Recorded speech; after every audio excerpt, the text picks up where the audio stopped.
अच्छा, उसकी इतनी मजाल कि आने से इनकार कर दिया और बकवास भी की। और तुमने हाथों में चूड़ियां पहनी थी क्या?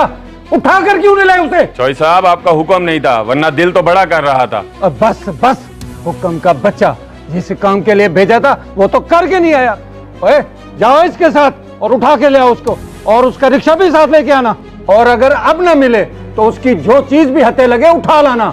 हाँ, अब अगर तुम खाली आए तो तुम्हारा अंजाम बहुत बुरा होगा। जो हुक्म चौधरी साहब।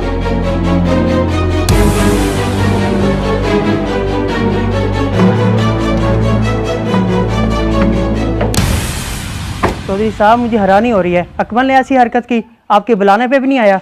और तू परेशान ना हो, तेरी हैरानी को उसकी परेशानी ना बना दिया तो चौधरी जहांगीर मेरा नाम नहीं।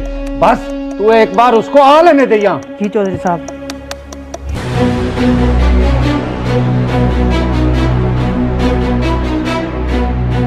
बेघर तो ये क्या किया?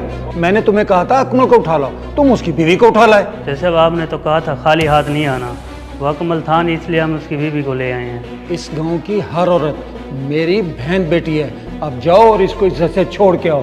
बेटी, इनकी तरफ से मैं माजरत चाहता हूँ। इनके किए की सजा तो इनको मैं खुद दूंगा। चौधरी साहब, आप ना माजरत करें और ना ही इनको सजा दें। मैं यहाँ खुद आई हूँ ताकि जान सकूँ अकमल ने ऐसा क्या किया है जो आप बार बार बंदे भेज रहे हैं।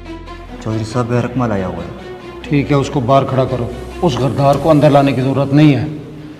बेटी, आप मेरे साथ खुद चल के देख लो कि मैं आपके घर क्यों बंदे भेज रहा हूँ। बैठने की जरूरत नहीं, खड़े हो जाओ, चौधरी साहब आ रहे हैं। चौधरी साहब, ये क्या मर्दानगी है? आप मेरी बीबी को क्यों उठा के लाए हैं? आखिर मेरा कसूर क्या है? और मैंने जब करना ही नहीं आपके पास काम, तो आप क्यों मेरे पीछे पड़े हुए हैं? ओए, तू मर्दानगी की बात कर रहा है? अगर तू मर्द का बच्चा होता ना तो उसी वक्त आ जाता मेरे साथ चौधरी साहब के पास। और सब्र कर फजलू, अभी इसको इसकी सारी बातों का जवाब मिल जाएगा। और बाहर आ खुर्शीद।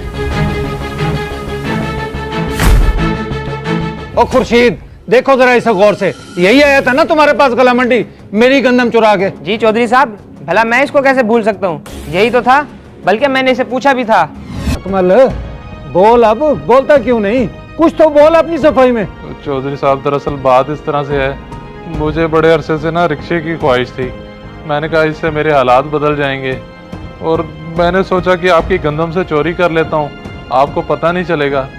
लेकिन मेरी चोरी पकड़ी गई और आज मैं बहुत शर्मिंदा हूँ। मुझे माफ़ कर दें चौधरी साहब। तू अगर मुझसे मांग लेता तो शायद मैं तुझे रिक्शा ले भी देता, मगर तूने गलत तरीका इस्तेमाल किया है, तुझे सजा मिलेगी। और इसका रिक्शा बंद कर दो, और जब